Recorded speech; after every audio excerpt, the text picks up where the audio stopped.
Welcome to the Rogue Startups Podcast, where two startup founders are sharing lessons learned and pitfalls to avoid in their online businesses.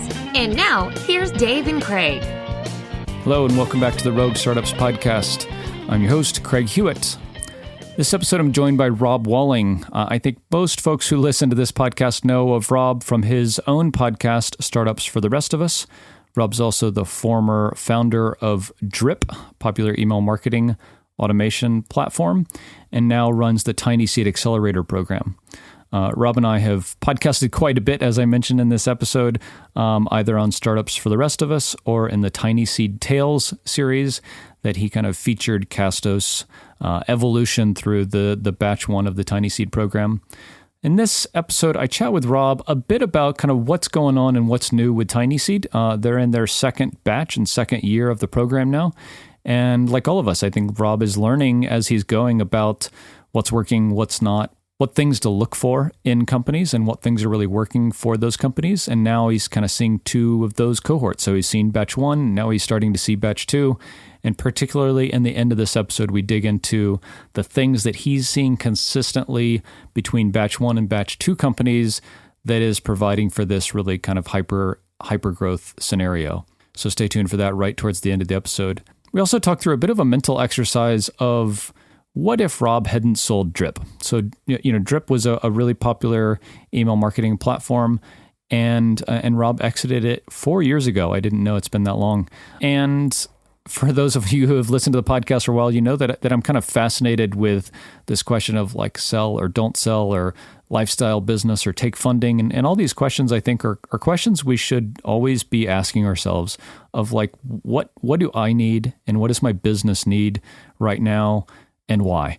And so Rob obviously sold Drip 4 years ago, but in this episode, I wanted to ask him like, what if he didn't sell Drip? What would his options have looked like? And how would he have navigated from the point he was at, which was, a fast growing, self-funded SaaS company, to getting to where it was a sustainable kind of situation for him and his lifestyle and the business? And I think the options there are to take funding or to scale back growth maybe and make it more of a quote lifestyle business. And I don't think any of us should think that has a negative connotation, because I think there's a lot to be said for running a business for a very long time. But Rob and I talked through a lot of that in this episode as well, and he has some really interesting insights. So I think we can all learn some of the general lessons that can be applied to us and our businesses and our situations from what he's been through and kind of seeing this in hindsight 4 years later.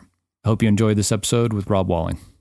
So, Rob, it's been a while since you've been on the podcast, but you and I podcast a lot. I feel like I'm on a lot of podcasts, or we're on a lot of podcasts together, but it's nice to catch up here. How are things going for you guys?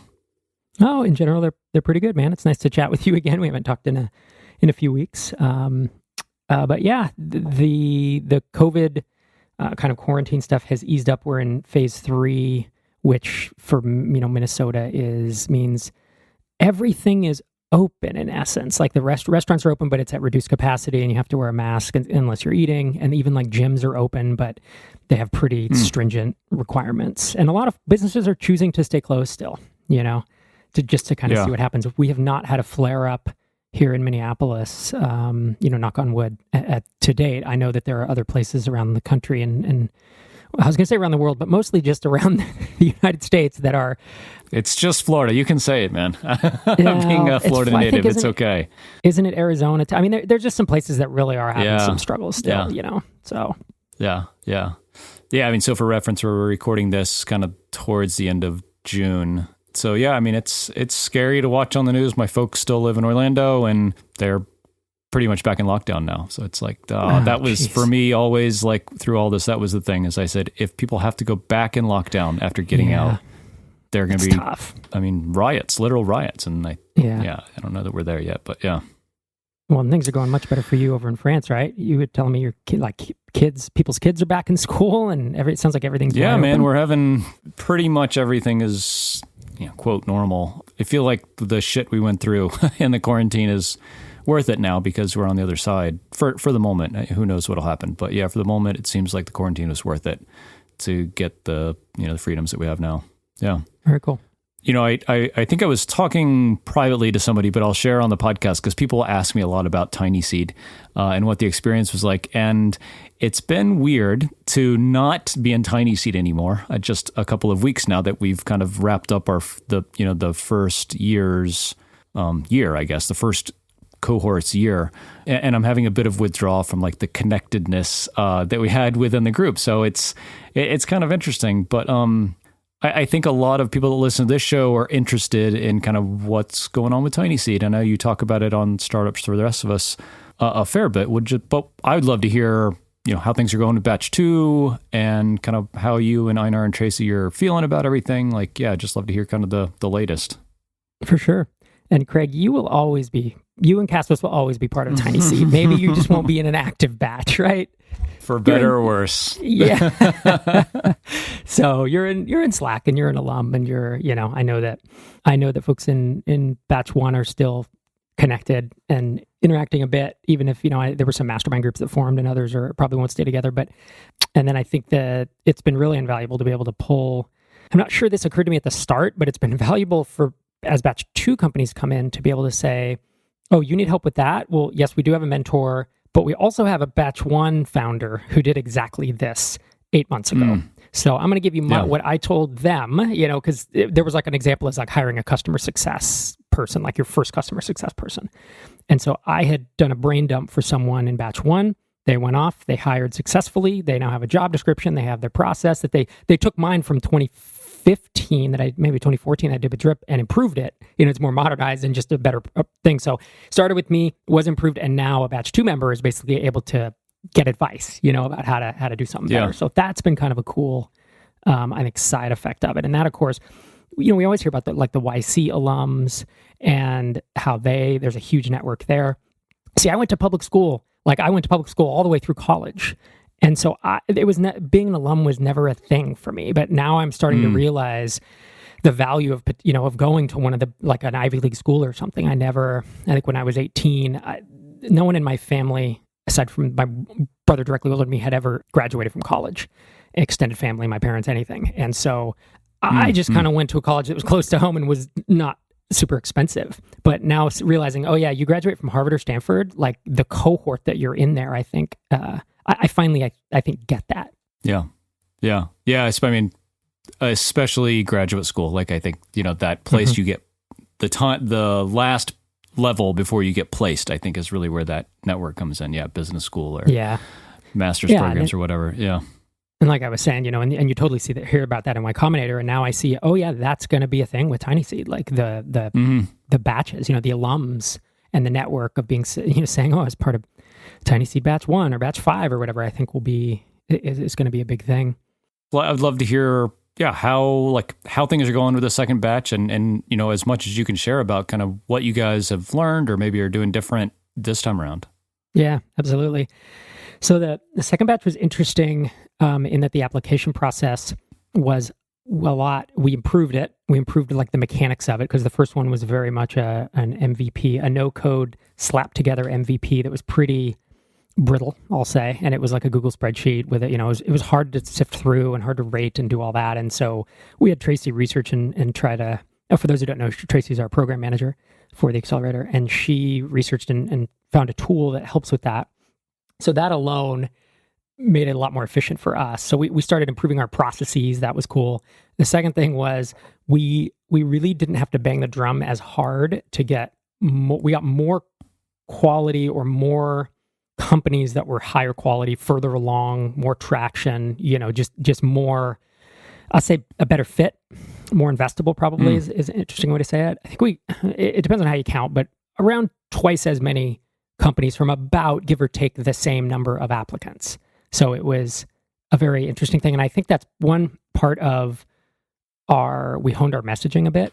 We kind of learned with the first run of we need, we're really not investing in direct to consumer or physical product. Let's explicitly, we never said we would, but we had a lot of those in the first batch application. And we honed it. We kept saying, all right, now it really is SaaS. It's mostly B2B SaaS, and kind of got that down. And I also think there's a kind of like building a brand, right? It's like you do something once and some people are like, oh, can this work? Will this work? What will the results be? And then you do it once successfully and more people are interested in it. I actually made the analogy to launching MicroConf in 2011, where we couldn't sell enough tickets. We barely sold enough to break even and didn't fill the room. But it was the event itself proved itself so well that first year and had so much buzz that we sold the second event out. It was about not twice as much, but it was a larger event. We sold that out in 2 weeks. And the third year we did MicroConf, we sold it out in 24 hours. And the fourth year we did it, we sold it out in 6 minutes.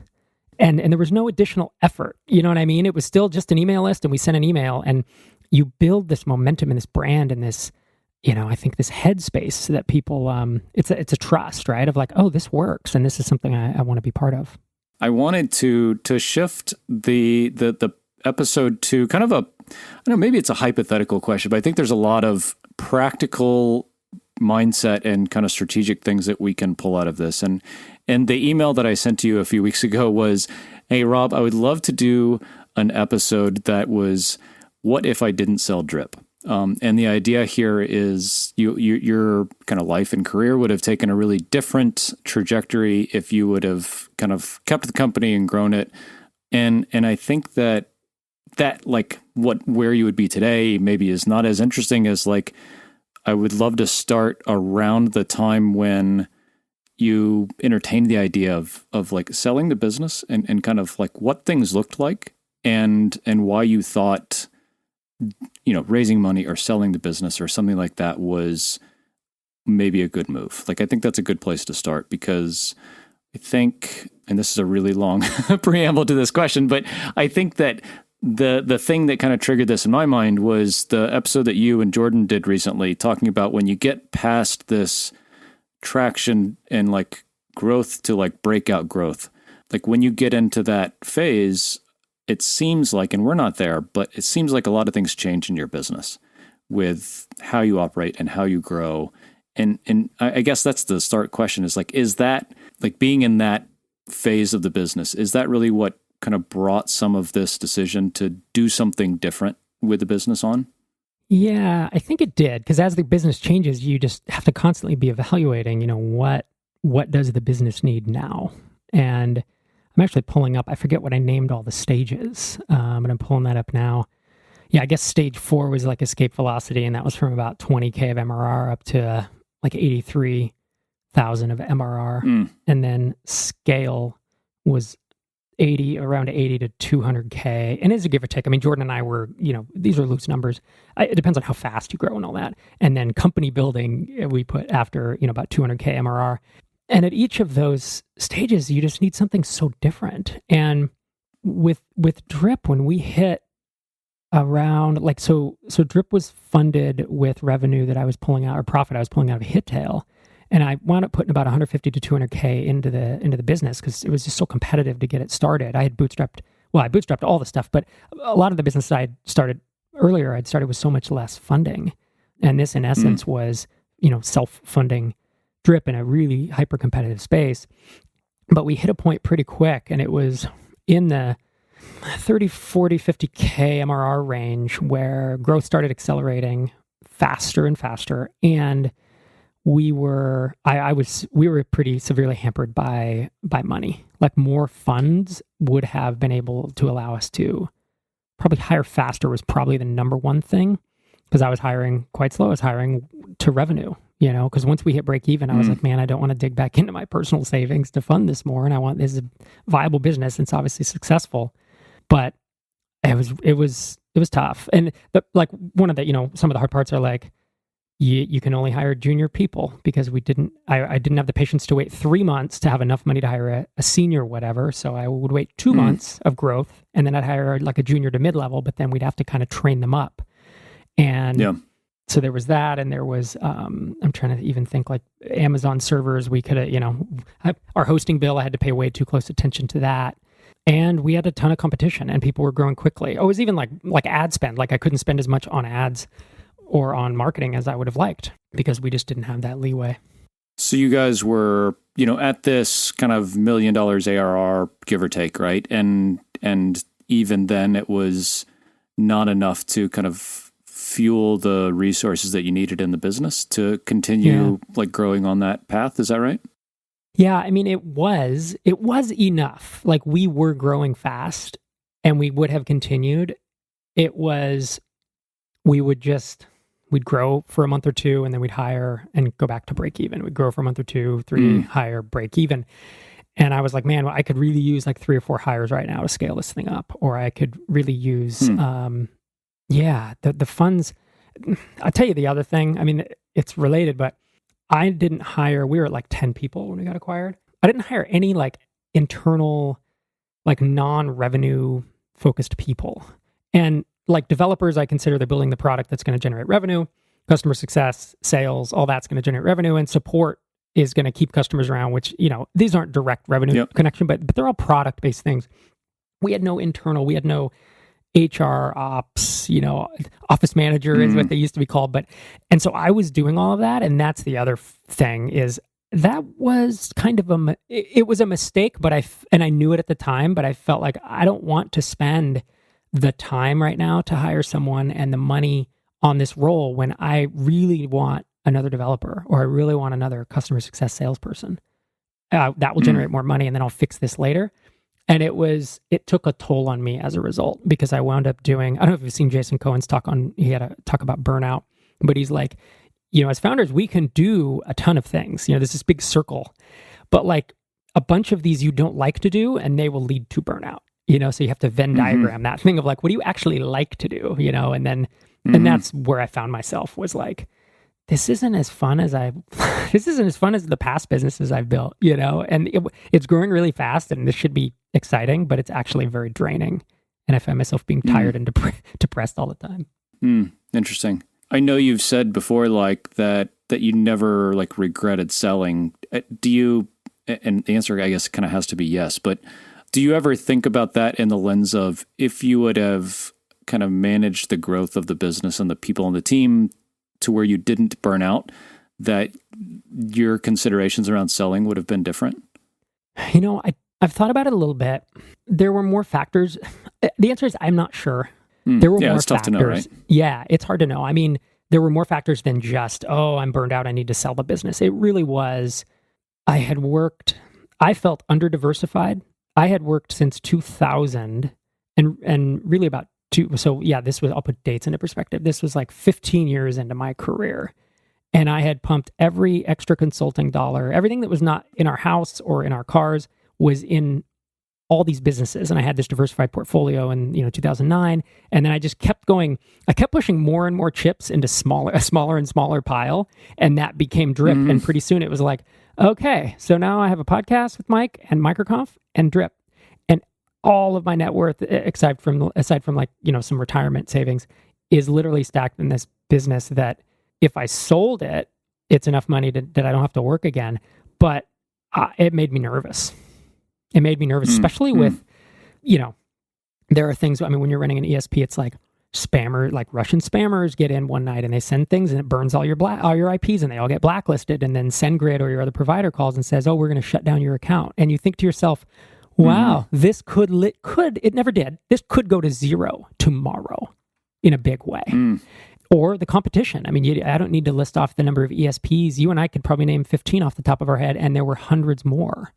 And I was like, well, what if these guys take my market share? What if we can't keep up? What if the servers go down? What if we can't scale this thing? Which eventually we did run into scaling issues after we sold.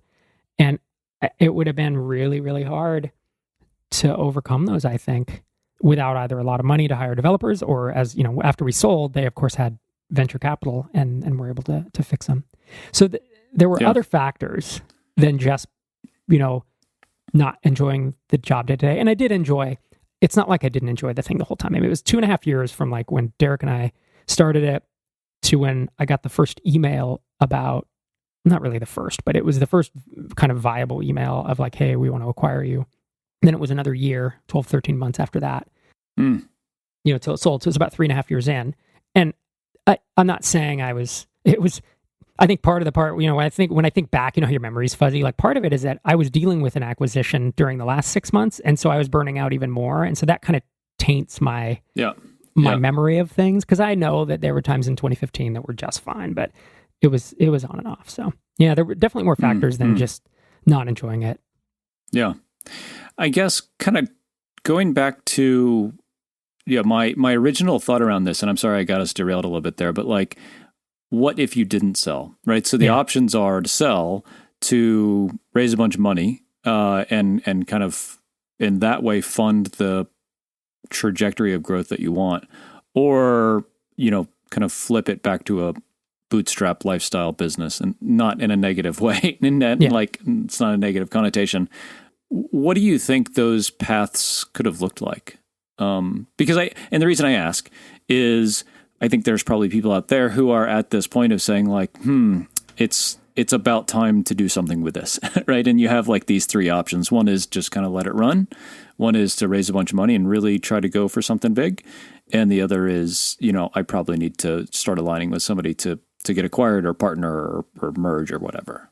Yeah. And that's the interesting thing about acquisitions. What I had heard, and I'll assume this is true, I don't know, is that, hey, once you there's kind of this window to sell your business where there's acquirers like a Lead Pages where they can pay X millions of dollars.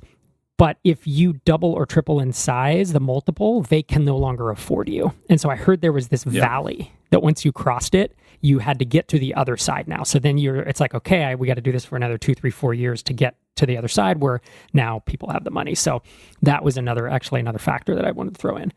So given that we did, you basically said, keep bootstrapping, raise money, sell, right? Those are the options. So we did sell, so we probably don't need to talk through that one. I think the bootstrapping route I would have had to figure out, how to hire an ops person because I was doing too much crap that I didn't want to do and too stressed out all the time. And that one's tough to think about because I was already of the mindset by the time we started getting emails, hey, we want to acquire you. We had already talked several times about raising an angel round. And, I don't know what the valuation could have been. It probably, I'm guessing 10 or 15 million based on our revenue. And, could have raised $1 million. Now, the thing that I kept struggling with that was I didn't want to raise venture capital because I don't think that's the route any of us, in this community really are that interested in. And I didn't want to saddle myself to needing to exit at 100 million or whatever it winds up being. So it really was like looking to get an angel round, and it was going to be more of the kind of customer.io model, right? The fund strap model that I used to talk about a lot. Mm-hmm. And they were the first one that I said do that in 2014, and maybe they did it in 2013 and just started talking. I heard about it in 2014, and that was really what I was exploring.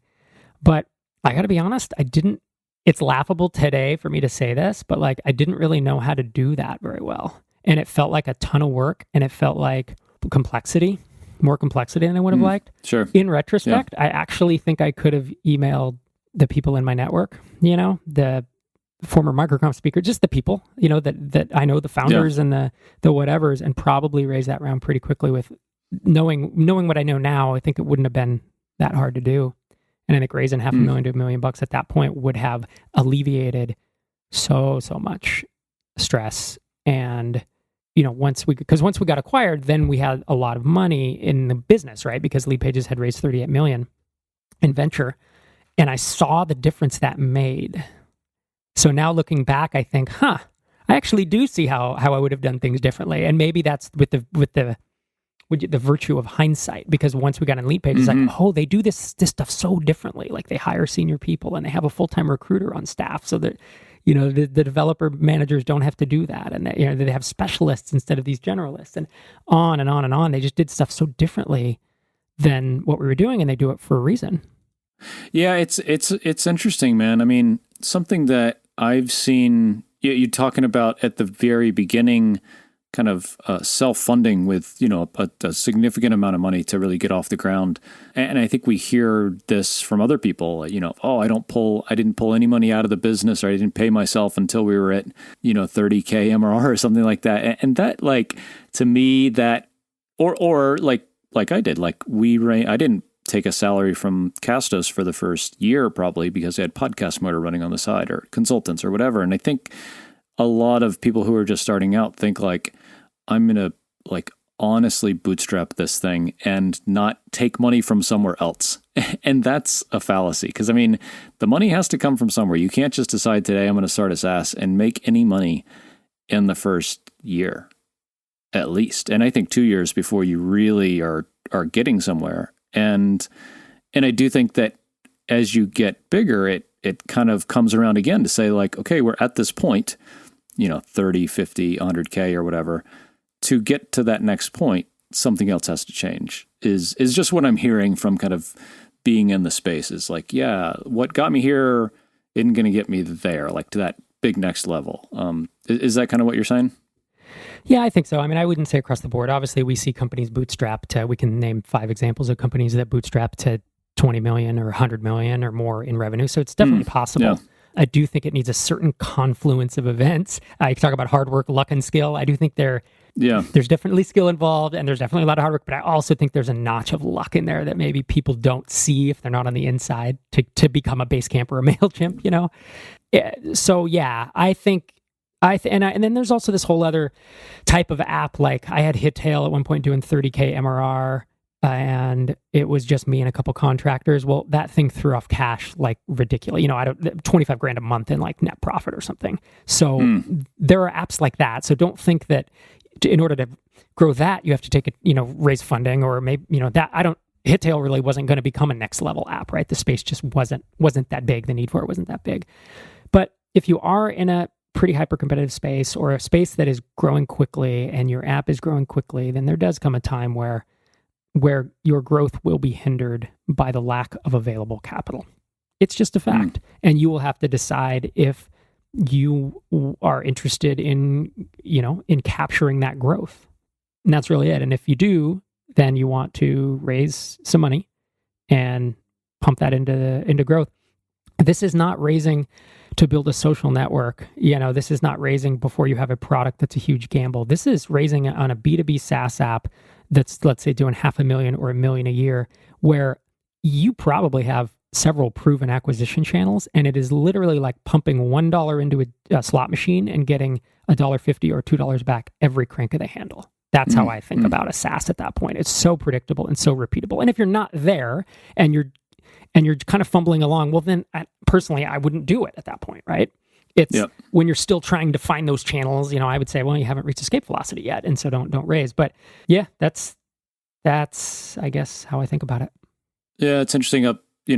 Again, like people email me or tweet at me about TinySeed and asking, hey, should I join, or I'm doing this? What do you think? And I say, like, there were people in batch 1 that were kind of like pre-product or pre-revenue, and to me, yeah, that's quite a different risk profile to like take money, join this accelerator, quit your job, go do this thing before really if you have something. Then kind of like where we were and some other companies where like we have something, this will help us accelerate that growth. It's a little more certain. Sure, we probably gave up relatively more than the person that, I don't want to say had nothing to lose, but had, kind of less to lose. Like the amount of kind of equity we gave up is different than somebody who's, pre-product and pre-revenue. But yeah, that kind of fit my risk appetite more. I think taking money before you are really off the ground is kind of a gamble, I guess. Yeah, it's a different approach. And I will say that like the amount of money I was talking about raising for Drip, $500,000 to $1 million, is very different than an accelerator, raising 120. Yeah, sure. Yeah. But to your point, you're right. There's I'm still playing Little League over here. No, totally. But yeah, and that's the thing. Like in batch 2, we didn't have any pre-revenue companies. And just pre-revenue is just so much harder, and it always takes so much longer. Even if you're a second-time founder, I think all of the pre-revenue companies in batch, they all were second or third-time founders. Most of them with exits, actually. So that was, in those cases, we were betting on founders rather than than the product. But you're right; it takes a long time to get there. And I want to be clear too. I've been saying this stance since I wrote my book in 2009. So it's not like, oh, I run TinySeed now, I'm suddenly suggesting bootstrappers should raise money. No. 2009, 2010, I was like, hey, there comes a time where you should at least consider it, and it's not the right path for everybody, but I do know that it fixes a lot of things. Even there's the don't knows, the unknowns that you don't know, and there's funding can fix shocking amounts of those things. Yeah. I'd love to kind of close out, and I'm going to put you on the spot big time here because I would guess you haven't thought about this too much, but after seeing, 10 companies go through batch 1 of TinySeed, and now seeing these other, 9 or 10 companies in batch 2? 13. 13, oh my gosh. Yep. 13 companies in batch 2. I know you've talked about like pattern matching, like the things that people struggle with and people that companies are successful with. I would love to see, like, with the advent of batch 2 and what you know of those companies so far, some things that you can generalize that you're seeing that is really working well. Yeah, those are good questions. Positions they're in, or yep, yeah. Well, like the biggest lever of all, and it's what we did. We're doing something slightly different with batch 2, where we saw that the things people were struggling with in batch 1, and we're kind of taking a 30-minute slide deck and saying, like, this is kind of our stance, or at least our recommendation on how you should think about this. And so we've picked some topics that were pretty common with across batch 1 and batch 2, actually, as we had conversations. So like the big lever is pricing, right? So what's not working is when people price too low, or the value metric is off, or they don't tier it correctly, or they don't charge a lot to their enterprise customers. And what does work is when they fix all those things. And you can double your growth, triple your growth, literally by changing a number on your website. So hey, my cheapest plan was 19, and suddenly it's 99, and I got the same number of conversions. And we are seeing stuff like that. So pricing's a huge lever. There's kind of two types of companies. There's a very generalization. It's a binary look at it, but like, there's the high volume, low touch, lower cost SaaS apps like I'd put Castos in that bucket, right? Where it's $19 a month, entry level. And then there are the, higher priced enterprise sales, long sales cycles, but you don't need to land very many customers to grow quickly. And that's like in batch 1, there, Reimby is reimby.com, where I think the lowest prices are like $500 a month. And so you only need 2 customers a month, 2 new customers a month in order to match 500. Is that right? No, 50 new customers of Castos, right, to match the MRR. So you need a very much wider funnel. And Reimby just has those long sales cycles, so they need a lot of people coming through the pipeline. It's all very high touch, and they're doing contracts. The companies that I'm seeing growing the fastest have both. They have this really wide funnel and a lot of exposure and thousands of customers paying them not very much money. But then they have the same on the flip side, they also have enterprise customers saying, oh, we need this tool too. And they get charged, 10 times, 150, 100 times more than the entry-level folks. Yeah, but they have both an enterprise funnel and a low-touch funnel. And I don't want to. There are several in batch 2, and I'm trying to even think of like an example of like Wufoo. Do you remember Wufoo? WUFO.com. I believe it was a Y Combinator company. It was like kind of like Typeform before Typeform, something that like you could build forms and stuff. When they sold, one of the founders said it was don't quote me on the number, but it was like 85. Like they were $10 a month, $20 a month, freemium, that whole thing, right? But they said, 85% of our revenue came from like the biggest 10% of our customers. That was where all their revenue came from. Really? Yeah, the vast majority. And because they had that dual funnel that I'm talking about, where you have the high touch and the low touch mixed. It's really interesting. So that's something that, and we saw that at Drip too, right? I mean, I guess our bottom end was 49 for a while, and then we had the $1 plan and the free plan and all that. But then we had customers coming and saying, hey, I have 1 million subscribers, literally, and I'm going to pay you however much that is, $1,000 a month. And those really started moving the needle the more of those we got. And so while we still had 300 trials, 500 trials, 1,000 trials a month, whatever the numbers were at the time, they were both kind of growing in tandem. And without the enterprise, the growth wouldn't have been as fast. So, sorry, that was a longer answer. With respect to... No, that's super interesting. Like, I'm fascinated from a pricing and like value metric perspective. Are the companies in batch 2 doing different things, or kind of like engineering that kind of barbell, right? So where you have like a bunch of people paying you $20 a month and you have some people paying you $500 a month. Did they have to rearrange, an enterprise offering, or figure out how to price it? Is it like per seat or per whatever license, right? I mean, but are they doing things to engineer that, or is it just kind of serendipity happening? No, typically you get approached by an enterprise customer and they look at your current pricing and they say, oh, we're insert name of fortune, let's say Target, because they're here in Minneapolis. And Target approaches you and says, hey, I want to buy, your SaaS app. And it looks like we should pay $99 a month. Well, that's no, they should not be paying $99 a month. There are things they're going to need, like custom contracts, and they might need single sign-on. There are these really common things that these enterprises need. We want single sign-on, let's custom contracts. We want to be able to invoice with POs.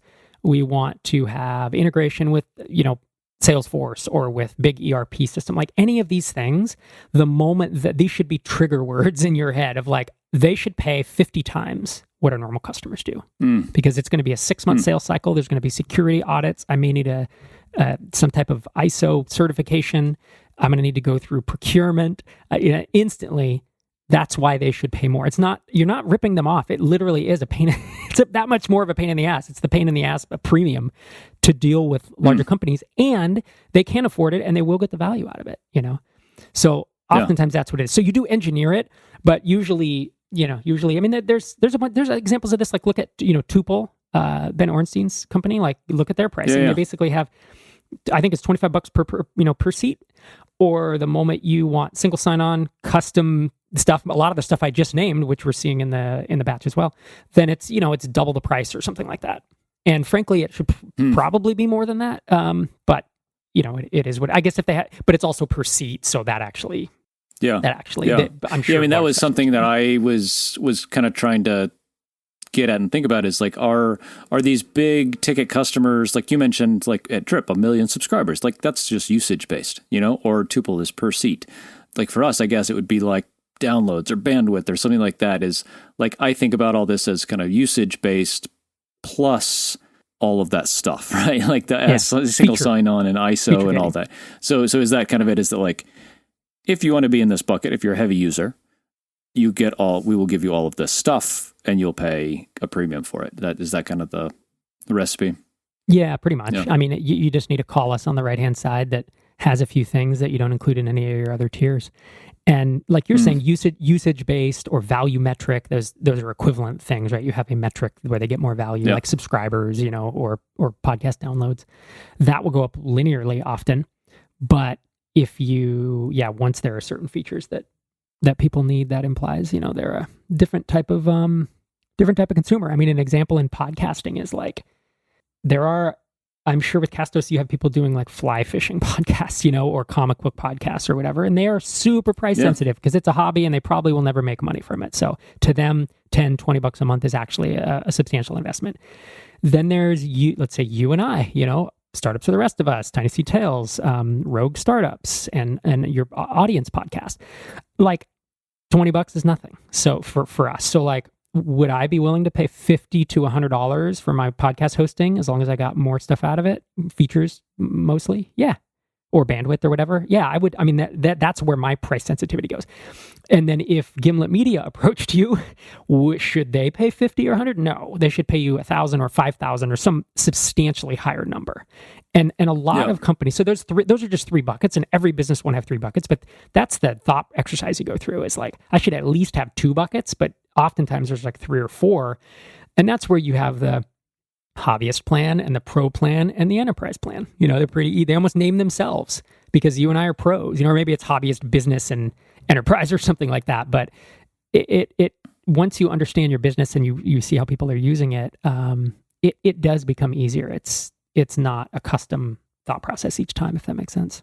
Yeah, no, for sure. We've kind of backed into that with a couple of people that are really have really heavy usage, and they have hundreds of thousands of listens a month, and we get them on the phone pretty quick after that happens for a month. And you say, we have acceptable terms or acceptable use terms in our terms and conditions, and like this is just not acceptable. Like this is not normal. And we have conversations. We've had it, I don't know, a dozen times, and every time they're like, I've been, waiting for this call. Totally. Absolutely happy to pay, pretty much whatever. And we've got a couple of different, kind of relative prices on those, but the conversation always goes really smooth. It's amazing. Yeah. So much. Yeah. We should advertise it more, I guess. Yeah, totally. Right. No, and they're all huge businesses or podcast networks or whatever, to where $500 a month is, for the biggest top of funnel marketing asset they have is nothing, Not that big. And they probably have some different needs too. They could probably use like multi-user login and roles, so that like a producer has a different role than an editor, than the talent, and and you would never build that for your fly fishing guy, and so, fly fishing podcaster. And so that's the kind of thinking that goes into it, is like, what do they really need? And oftentimes the good news is they'll probably tell you, they'll tell you what they need, which helps. Yep. Cool, man. This is a lot of fun to catch up. For folks who want to check out the podcast, obviously, startupsfortherestofus.com. Rob, on Twitter, you are... I'm at Rob Walling. And if folks are interested, if you don't mind me mentioning this, with TinySeed, TinySeed, we invest in B2B SaaS companies, and we are currently raising our second fund. And so if you are an accredited investor and you're interested in like diversifying some funds across a lot of high quality, B2B SaaS companies, much like Castos, you can look at batch 1 and batch 2 at tinyseed.com. You can head to tinyseed.com/invest if you're interested in finding out more about what that looks like. Awesome. A lot of fun, Rob. Thanks. Absolutely, man. My pleasure. Thanks for having me on. Thanks for listening to another episode of Rogue Startups. If you haven't already, head over to iTunes and leave a rating and review for the show. For show notes from each episode and a few extra resources to help you along your journey, head over to roguestartups.com to learn more.